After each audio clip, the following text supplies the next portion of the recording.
There's a plant that can act like an underground food bank, and most people walk right past it without a clue.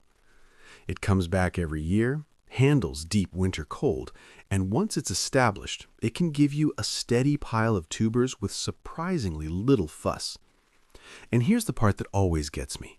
In a small backyard patch, it can produce a whole season's worth of dependable carbs, the kind of food that actually fills bellies when the pantry feels thin. In a minute, I'll show you how to grow it without it taking over your yard. And I'll also share the one simple way to eat it that helps most people avoid the "why didn't anyone warn me" moment. Because the real mystery isn't that this plant exists, it's why it's still treated like a nuisance in so many places. Welcome back to Family Yard Kitchen, where we keep things calm, practical, and family-friendly. Today we're looking at Jerusalem artichokes, also called sunchokes or sunroots, what they are, why they're so tough, and how to grow and harvest them in a way that stays tidy and manageable. Quick safety note up front, don't dig tubers from roadsides or sprayed areas. If you want them, grow clean stock at home or get them from a trusted grower. So, what are we actually talking about? Jerusalem artichoke isn't an artichoke at all. It's a perennial sunflower with edible tubers underground. In summer, you'll see tall, sunflower-like stalks, often shoulder height, sometimes taller, stems catching the light, flowers late in the season when a lot of other blooms are done. If you're filming, this is where the footage feels alive. Bees working, stems swaying, that late summer hush in the garden. But the real story is under the soil. When you dig, you don't get one clean, smooth potato. You get these knobby little tubers, ginger-colored, lumpy, sometimes twisted like they grew around stones. The first time you pull a clump up, it honestly feels like discovering buried treasure. Dirt under your fingernails, that fresh earth smell, and a handful of food you didn't have to baby all season. Now, let's soften the hype and keep it real. You might hear wild claims like hundreds of pounds from one plant. That's not how it works for normal gardens.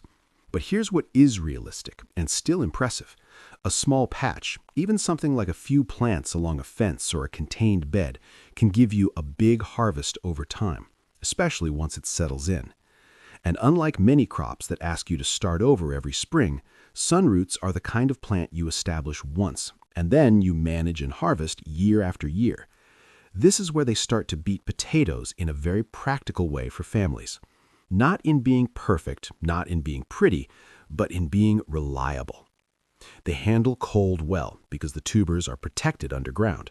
They come back when the soil warms, and they can turn into a dig-as-you-need pantry, especially in cool seasons, where you harvest a meal right from the yard.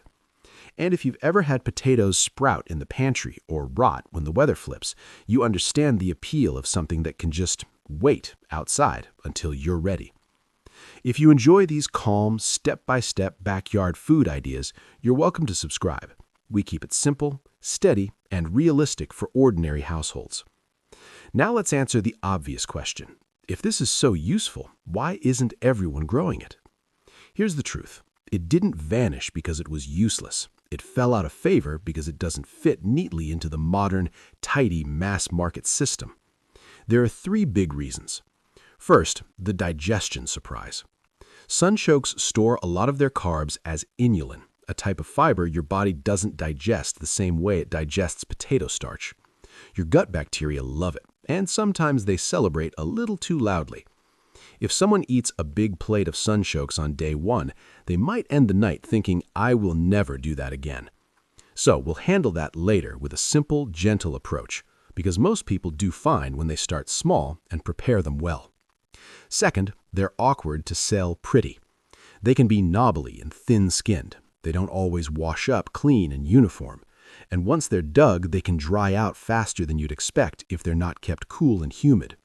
That doesn't bother a home gardener, but it does make them less convenient for a big, standardized supply chain. And third, they spread if you let them. This is the big one. If you harvest sunroots like you harvest potatoes, dig around, leave a few behind, and move on, those leftovers can regrow. That's either a blessing or a curse, depending on where you planted them. This is also why some areas treat them as a nuisance plant. In some places, they're simply tolerated. In others, they're actively managed along waterways, fence lines, and field edges. So the calm advice is check local guidance and grow them in a way that stays contained and respectful of your space. And one more safety reminder while we're here. If you spot them near highways or public right-of-ways, assume they may have been sprayed. Even if they look healthy, don't bring that into your kitchen. All right, now comes the part that makes this plant make sense for a real backyard. I'm going to show you how to grow it so you get the harvest without the headache. Step 1 is the most important. Choose the right spot. Don't tuck these into the middle of your main vegetable beds. Instead, think contained and purposeful. A corner of the yard, along a fence where you don't mind a tall screen, a dedicated bed with clear borders. Some people even use a contained planter setup so the patch stays exactly where they want it. Your goal is simple. Make it easy to harvest thoroughly and hard for the patch to wander. Step 2, plant once.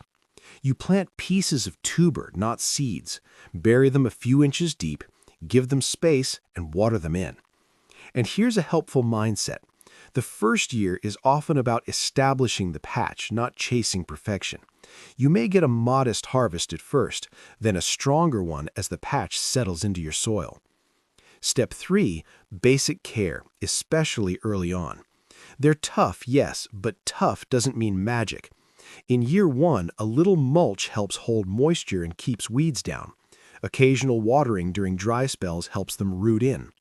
And if you can top dress with compost once in a while, they tend to respond well. Step 4, manage the height. By midsummer, these can get tall and top-heavy, especially in wind.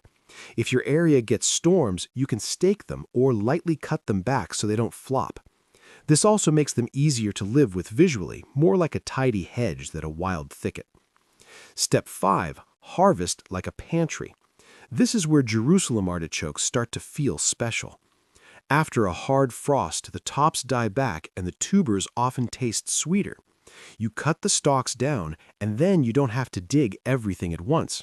You can dig what you need for supper and leave the rest in the ground. That's your living storage. The earth holds them steady until you're ready. Step 6, thin and reset every couple years. This is the no regrets step. Every couple years, dig the whole patch, keep the tubers you want, and replant only the amount that fits your space. That's how you stay in charge. And if you want to make backyard projects like this easier, I've put a list of helpful items in the description. It supports the channel and helps with backyard production without overcomplicating things. Now, before we talk about cooking, let's tie this into the family yard loop because this plant can do more than one job. Let's start in the kitchen. Sunchokes have a flavor that's earthy and nutty, especially roasted, but they're knobbly, so washing matters. Scrub well, especially in those creases, and for some families it's worth peeling, particularly for kids, seniors, or anyone with a sensitive stomach. Now, remember the digestion surprise? Here's the calm approach. Start small. A few pieces, not a whole bowl. Give your body a chance to get used to it. And many people find they do better when sunchokes are cooked thoroughly at first. Roasting can bring out sweetness and tends to feel gentler for a lot of folks than eating them raw. And if you have diabetes, digestive conditions, or you're making big diet changes, it's always wise to check with your healthcare professional. We're not treating anything here, just talking about a traditional food that many families enjoy in moderation. Now, how does this fit the garden, coop, kitchen rhythm? Those tall summer stalks can act like a seasonal screen, a little shade, a little privacy, and a late-season pollinator plant. If you keep chickens, the greens can be an occasional toss-in over the fence as a bit of variety. And the tubers, think of them as an occasional treat in small amounts, introduced slowly, never as a main feed. And just like anything else, don't feed anything that's moldy, slimy, or off. This is what I love about plants like this. They connect the whole system, yard to garden, garden to kitchen, and sometimes a little of it back to the birds. So here's the takeaway. Jerusalem artichokes aren't perfect. They're not tidy like grocery store potatoes, but they are dependable, especially when you grow them in a contained spot, harvest thoughtfully, and treat them like the long-term patch they are. A small, well-managed bed can turn into a quiet source of meals year after year without needing you to restart from scratch every spring. And in a family home, that kind of steady routine matters. And if you're building your garden skills and want help pairing crops in a way that makes the most of your space, you might enjoy our book, Veggie Matchmakers. It's a simple guide for planning plant neighbors with less guesswork. And if you'd like to keep going, click in the video on screen and let it play while you're working in the yard.